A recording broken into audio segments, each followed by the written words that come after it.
好，歡迎翻嚟 This Channel。今日係加東3日遊記第2日。咁呢，今朝早喺酒店 check out 咗我之後呢，依家嚟到第一個景點就係呢一個大教堂呢。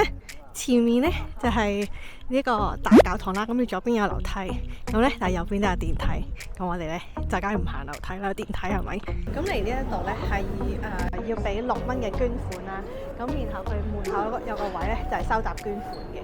人生第一次入教堂呢，樓下係6蚊。入到嚟呢一個教堂呢。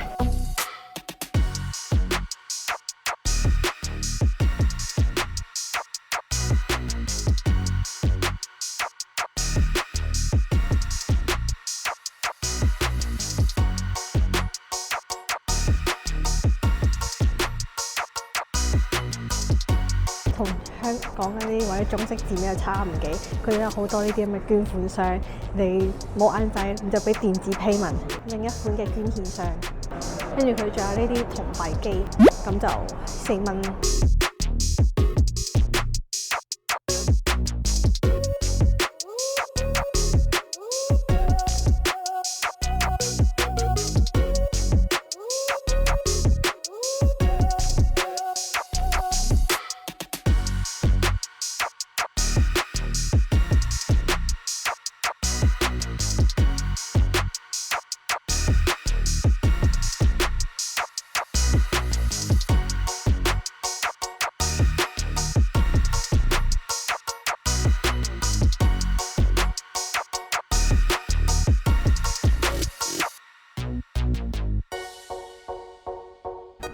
咁呢一個教堂嘅設計呢，咁大家可以望到呢，佢後邊就比較長，咁前面呢，圓頂嗰度開始呢，就正中間，咁然之後跟住打橫打直呢，就形成咗一個十字架咁樣樣。因為我冇去過教堂啦，我唔去過教會啦，咁我亦都唔係信教噶啦。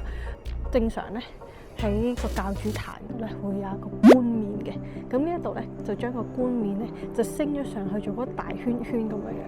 係啦，咁然後左右兩旁咧就係有12門徒嘅雕像咯，就喺嗰邊度喺度講緊啲聖經故事，我都冇乜興趣聽。呢個教堂同我想象中嗰個係唔同，我本身以為我哋係去上網見係有燈光 show， 然之後跟住係好靚好哥德式風格嘅嗰個，但係結果唔係。咁依家就係自由活動時間啦，出去睇下風景。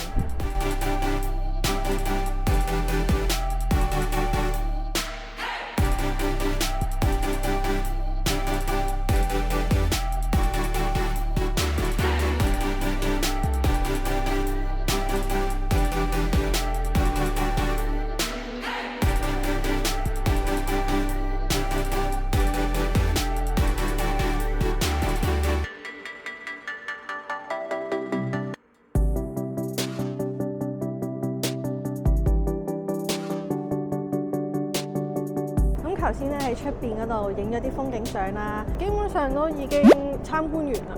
咁所以咧，依家就上翻旅遊巴啦，去下一個景點就係生態館。1 hour later，咁第2站咧，我哋就嚟到呢個生態館咧。斜斜地嗰座嘢咧，就係呢個奧運塔啊！唔知個設計斜到咁樣係有啲咩度？咁然後呢一個咧就係想當年夏季奧運會場地改建而成嘅，前面係一個好有時代感嘅入口，好唔入口，因為拎咗地圖。好啦，咁入到嚟咧，佢就話首先建議我哋由1號館入去，跟住咧佢就話呢度出翻嚟咧，咁然之後跟住就去嗰邊咧。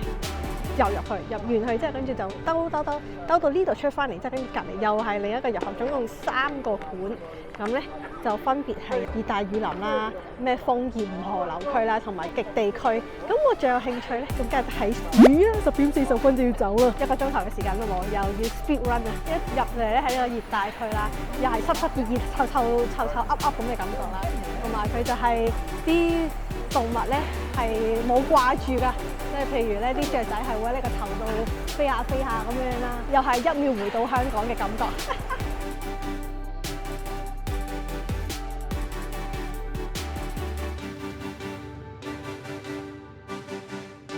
唔知大家睇唔睇到有隻水豚龜喺下邊咧？下邊呢度一隻，嗰度一隻，嗰度一隻，有3隻水豚君咧。屌細隻嘅馬騮啊，爭啲睇佢唔到啊！好啦，呢個牌佢話小心，就係會有樹懶。去邊度有棵樹會有樹懶咧？我哋見到有隻雀仔嘅。好啦，因為時間關係咧，見唔到樹懶都要去下一個館咧。下一個館咧就係呢一個係咩楓葉林再加河流啊！咁呢一個館咧一入嚟咧係涼爽啲嘅，冇頭先咁濕濕熱熱啦嚇。咁其實一入門口咧係有水瀨嘅，咁但係呢啲學生哥圍住晒啦，睇唔到。跟住俾我喺地圖上發現咗一樣想睇嘅動物，係呢隻嘢啊，係加拿大獨有嘅，叫咩咧？喺 Zootopia 2出現嘅嗰隻嘢啊，唔係好記得個名叫咩，又發現咗一個新目標去睇啦。其實咧，佢呢度係會寫咧呢個係咩動物嚟嘅，咁但係咧就應該係浣熊啦，但係就唔見咯。同埋佢個牌咧，即係寫住係咩動物，佢又唔會有介紹咁樣樣咯。都有啲難睇到，但係佢喺嗰棵樹頂，然之後跟住有一支大光燈照住，所以唔係睇得好真。佢係好細嘅一隻啫喎，曬太陽唔望落嚟，睇唔到佢嘅正面。呢個 area 幾好，佢可以俾你擒上去睇。咁依家就到我最期待嘅水族館區啦，係尋龍啊！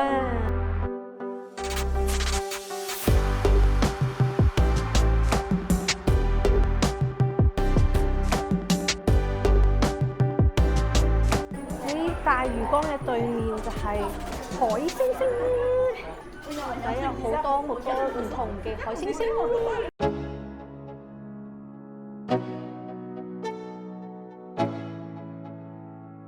Let's go. Yeah. I'm like an addict, do I gotta have it. I ain't even playing, got a really bad habit. If it moves, gotta grab it. Fuse like a magnet, lose, won't have it till I'm doomed in a casket. I ain't playing, got a weird mind. If you work 8 hours, I'ma work 9. If the shit tastes sour, you should taste mine. I'ma stay up all night. Get up, nah, I ain't a quitter. Toss me the ball, I'm a really big hitter. Big picture, I'm a straight killer. Rising the song to the highest bidder. Got juice, got gas, I'ma move fast. New shoes, new tracks, like who's that? I'm new, come back better than last. Yeah, it's a new me. 咁基本上咧，企鵝館咧就係得2個缸嘅啫，但係因為入邊咧。有一群學生喺入邊咧，係好大堆學生喺度壓住晒啦，然後跟住亦都喺度嘻嘻哈哈咁樣咯，所以基本上咧係好逼啊入邊。咁依家出翻嚟咧，基本上已經行勻晒呢3個區啦。樹懶睇唔到啦，嗰隻貓就睇到側面咁樣樣，睇唔到正面啦。有啲細咯，呢個生態館比我想象中嘅係，因為佢每一個展區都好細。咁我又唔會 expect 佢好似動物園咁大嘅，但係起碼大少少咯，再即使依家走馬看花，其實都睇得晒，我只可以咁講，係啦。咁同埋可能係撞唔啱日子定撞唔啱時間咧，咁啱有好多學生過嚟，有就飲咁細粒嘅學生啦，有啲牛高馬大嘅學生啦，呢就係一大群學生喺度，你唔夠人哋爭咯。咁特別嘅就係我會覺得嗰隻好細隻嘅馬騮仔，有2撇鬚嗰隻細隻嘅馬騮仔啦，好似喺第度好似冇點見過嘅。係啦，咁然後跟住佢嗰隻貓，如果可以睇到正面嘅話，其實都幾特別嘅，我覺得。冇乜即係特別嘅動物啦，因為好似其他地方都睇過。咁依家嘅時間咧係10:22啊，先落車嗰度咧，距離行過嚟咧都要10分鐘。咁然後跟住仲有酥粉店咧，係咪先睇唔到隻貓都可以買隻貓翻屋企㗎嘛？我諗住。咁所以咧，依家就出去酥粉店咯。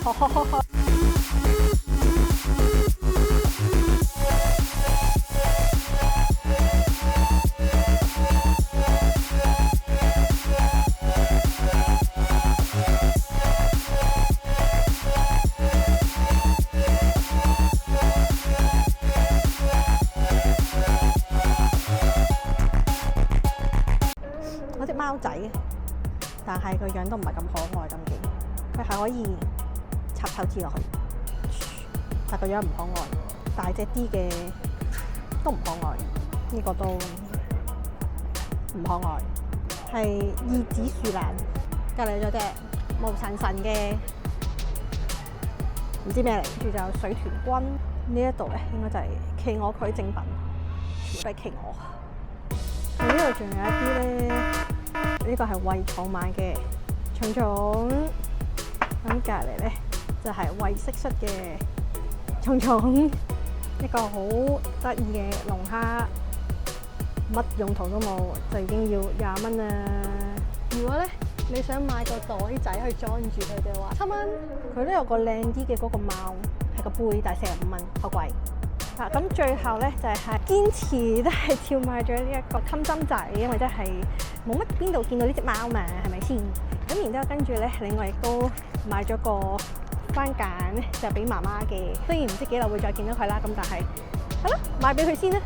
因為佢呢一個係有包裝嘅，所以可以擺咁另外咧補充一樣嘢就係咧，頭先經過見到嗰個塔咧，問咗導遊，佢話原來嗰個塔係可以上去㗎，但不過依家維修緊，所以就上唔到去。佢話後邊有條纜車可以上去睇風景咁樣。咁依家就翻上旅遊巴，下一個地方就係去食晏晝。2 hours later。好啦，搭咗個半鐘頭車嚟到呢一個食風糖漿龍川餐廳。咁呢一度咧，除咗呢間屋之外咧，冇其他地方，所以食完飯都唔知去邊好。又係俾得1個鐘頭時間我哋食飯咁樣咯。哇，好多唔同國家嘅紙幣，呢個香港嘅10蚊紙喎，但係上面嘅簽名唔知係乜水咧。然之後跟住隔離係酥粉店咁樣啦，係啦，咁即係食完飯就係行酥粉店咯。OK，呢個好明顯係食團餐嘅地方。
轉窿，然之後跟住正常咧就會喺棵楓樹嗰度咧就會漏啲糖漿出嚟，咁然後跟住咧就有啲收集桶咁樣收糖漿啦。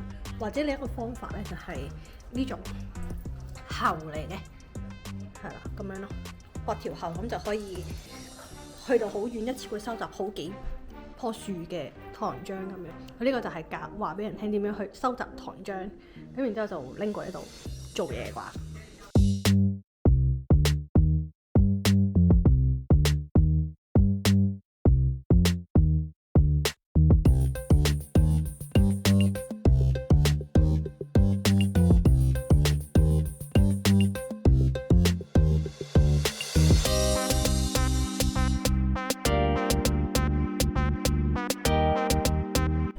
好，大家咁咧，我哋食完咗呢一個嘅特色午餐，咁就話係魁北克省嘅龍川午餐啦。咁坦白講咧，真係食風味嘅咯，味道上面咧好多嘢都偏鹹。一開頭嗰個豆湯啦，冇乜味嘅，落咗嗰啲炸豬耳仔之後咧，跟住就增加咗啲鹹味咯。咁嗰啲炸豬耳仔咧就咁食係鹹嘅，但係食落去嘅口感咧似係以前紅星酒家嗰啲炸銀魚仔咁樣嘅口感嚟嘅。佢話係楓葉茶啦，咁 maple tea 啦，咁但係飲落去有少少燶燶地啦，咁所以我就加咗楓糖漿入去啦，咁叫做好飲咗少少啦。咁嗰個火腿就鹹鹹甜甜咁樣樣啦，個肉餅呢，個酥皮係做得幾好嘅，但係啲肉呢就好鹹，同埋唔係好食得出係咩肉，係啦。如果佢除咗肉，仲有其他嘅，譬如洋葱啊、粟米啊，咁 fresh 啲會好啲。佢而家啲全部都係肉碎，就搞到成件事好鹹。炸薯仔冇乜嘢好講啦，咪就係炸薯仔咯。咁佢嗰個茄汁焗豆都係茄汁焗豆啦，佢嗰個蛋就係煙肉蛋咯，冇乜特別咯。總之就係成餐飯就係食得飽你，但係你又噏唔出啲咩特別好食嘅嘢咯。整體嚟講都係偏鹹。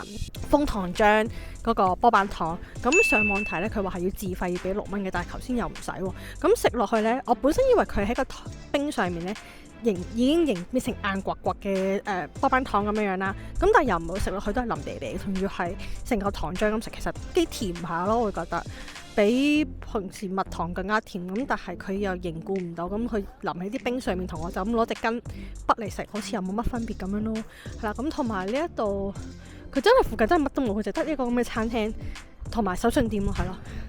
所以如果你跟團，你又唔食呢個團餐，你係冇嘢食嘅。我想講係啦，所以呢啲錢又係焗住要俾，就上翻旅遊巴，跟住就去下一個景點，咁就搭翻個半鐘頭車去Quebec City。 2 hours later。 好啦，大家咁食完飯之後咧，又搭翻個半鐘頭車翻嚟 Quebec，上咗嚟31樓嘅觀景台。咁呢一個觀景台就分咗東南西北4個方位，同平時見慣見熟嘅360度圓塔有啲唔同。咁導遊亦都有跟我哋一齊上去呢個觀景台，咁每去到一個方位，佢都會介紹翻眼前嘅風景有啲咩特別啦，或者係有啲咩特別嘅建築物要我哋留意下。上完觀景台，落翻旅遊巴，大概10幾分鐘嘅車程，我哋就去到古堡區。係，咁我哋咧塞下車，終於咧都到咗呢個古城區啦。4:07啦，咁然之後5:50咧就要集合去食晚餐，所以咧可以行嘅時間咧唔多。咁畫面上見到咧就係最出名嘅古堡酒店。咁呢一個旅行團，如果你係升級做豪華版嘅話咧，就係瞓呢一間酒店噶啦。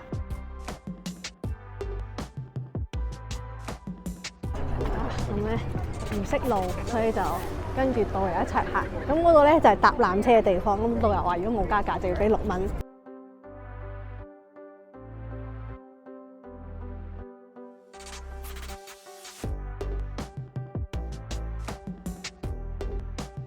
我哋兜咗個圈行咗斜路，如果唔係行斜路嘅話咧，應該就係頭先就係上面就係行呢一條樓梯落嚟。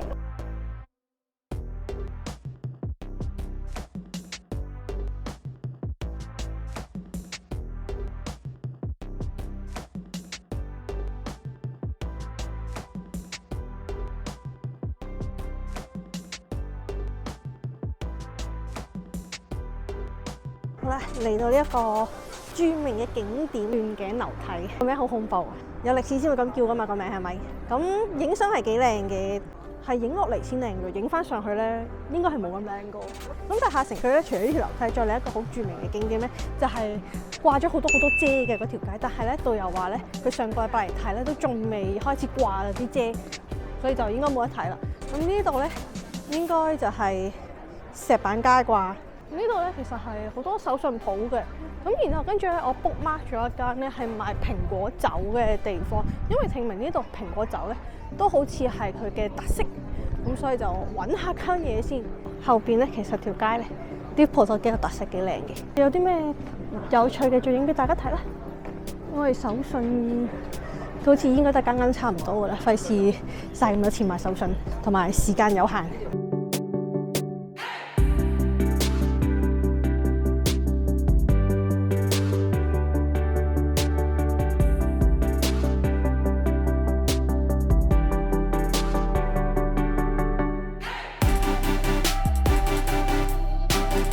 揾到賣蘋果酒嘅地方啦，咁呢度咧實在有太多款嘅酒啦。咁其實都唔係酒嚟，因為頭先職員問我有啲咩需要，咁我哋問佢你哋係咪好出名賣蘋果酒？跟住佢話其實佢哋唔係酒嚟嘅，有酒精，但不過唔可以叫做酒。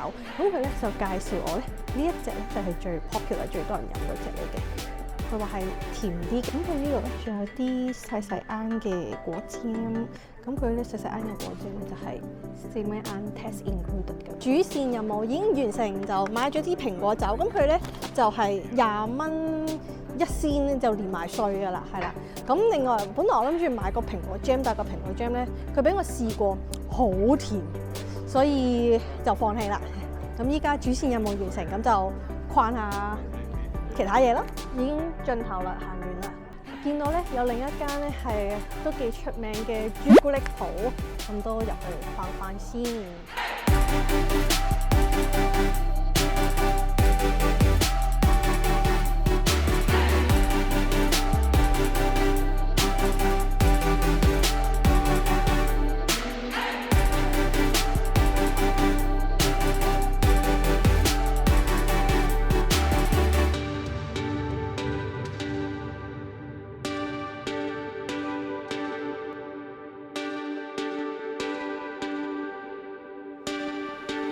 逛一逛，又買咗條朱古力，因為呢間鋪頭咧最出名就係呢啲立春形狀嘅朱古力。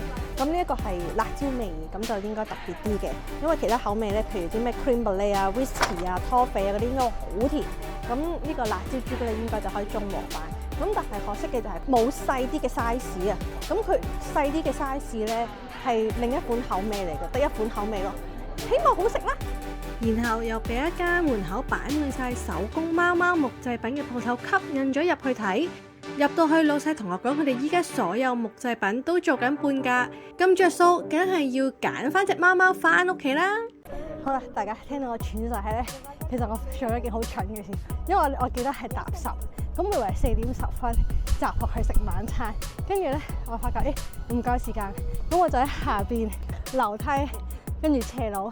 同埋呢度半級嘅樓，係我跑上嚟，一路跑上呢度 send 短信俾導遊聽話，唔好意思，我跑緊樓梯上嚟等埋我食飯。跟住佢同我講係5點50分先集合啊，唔係4點50分。跟住記錯咗，所以依家好攰，因為跑咗好多層樓梯同斜路，仲有1個鐘頭嘅時間，咁就可以行埋上城啦。行上城之前咧，咁呢一度咧。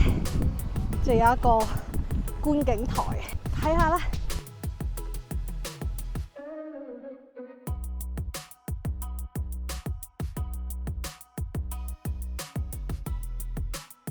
好啦，而家唞順條氣，繼續行埋一半嘅樓梯去上城區啦。有一間係聖誕主題嘅鋪頭。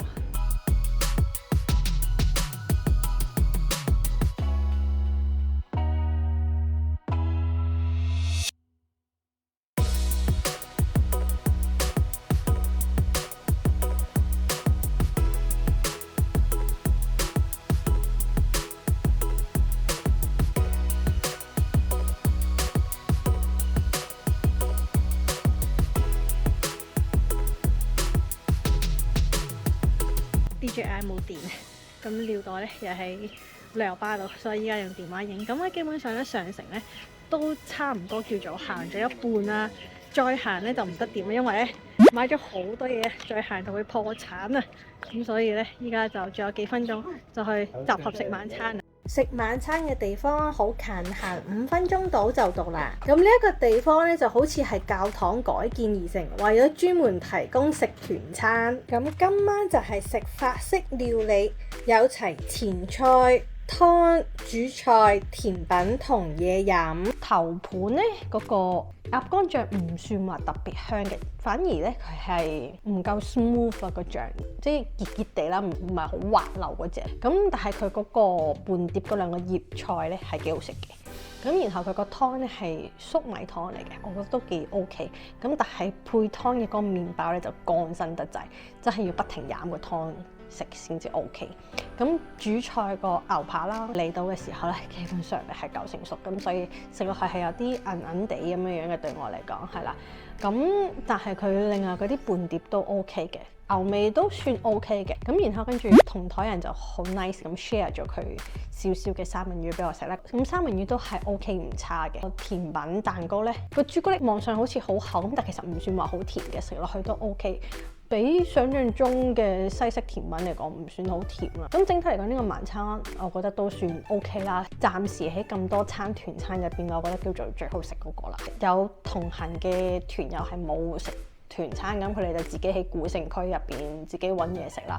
咁初步估計啦，冇睇餐牌啦，咁但係古城區入邊嘅餐廳都應該頗貴下，譬如頭先見到有嗰間食兔肉嗰間啊，好出名食豬嗰間啊。上網見啲人都話咧，挨住要70至80蚊一個人咁樣。如果大家冇乜所謂嘅，咁咪食團餐咯。但係如果你係好想食下啲再正宗少少嘅法國餐，咁你就自己食咯，就係咁樣樣啦。咁補充翻先，咁基本上咧上城區咧嗰啲建築風格咧都係差唔多啦，都係嗰啲歐式好古舊嘅嗰種風格啦。咁但係咧就咁行咧，感覺上冇下城區咁靚啊，冇咁影相阿寶啦嚇。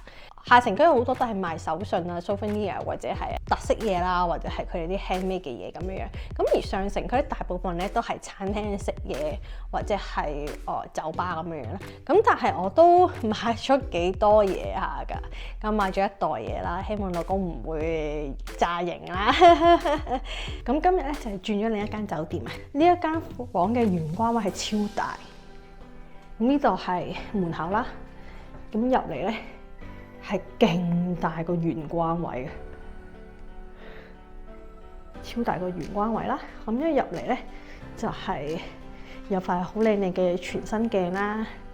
咁然後跟住咧，其實佢就係一個趟門嚟嘅，咁就係廁所嘅趟門。咁咧入到嚟就係一張唔錯嘅梳妝台啦、洗手區啦，可以放到好多嘢。我最中意就係呢啲大台。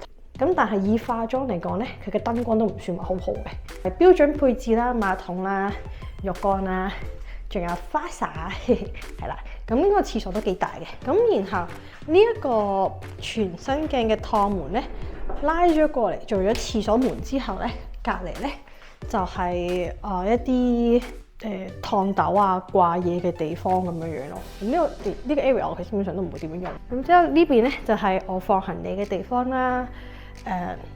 電視啦、工作台啦，咁然後就係梳化仔同一張雙人床，係啦。咁出邊嘅景觀咧就對住馬路嘅，咁希望唔會好嘈。咁我哋嘅旅遊巴咧都仲喺度。導遊就話咧喺我哋酒店嘅對面，大家唔知見唔見到嗰間 Maxi 啊？藍色個牌就係一間超市嚟嘅。咁雖然呢間酒店咧就包咗早餐，咁咧我就唔需要去超市買嘢。咁但係未行過嘛 Maxi 多倫多冇啊嘛，咁陣間過去行下啦。但係行超市我都唔會拍片俾大家睇，因為 DJI 冇電，而家都係一路叉緊電嚟同我打咗 room tour 嘅啫。係啦，咁所以就唔去拍片啦。超市我覺得大家都冇乜興趣睇㗎啦，係咪先？咁聽日6:50咧就要上車出發㗎啦。咁聽日嘅行程咧冇記錯嘅話咧，首先我哋會去一個教堂嘅出邊影相嘅啫。according to 個行程表啊，咁然之後跟住就會開始出發翻多倫多。咁途經 Kingston 咧，我哋都會落車影一影，然之後跟住就翻多倫多咁樣㗎啦。就係咁啦，咁我哋聽日見。Just as surprised as you.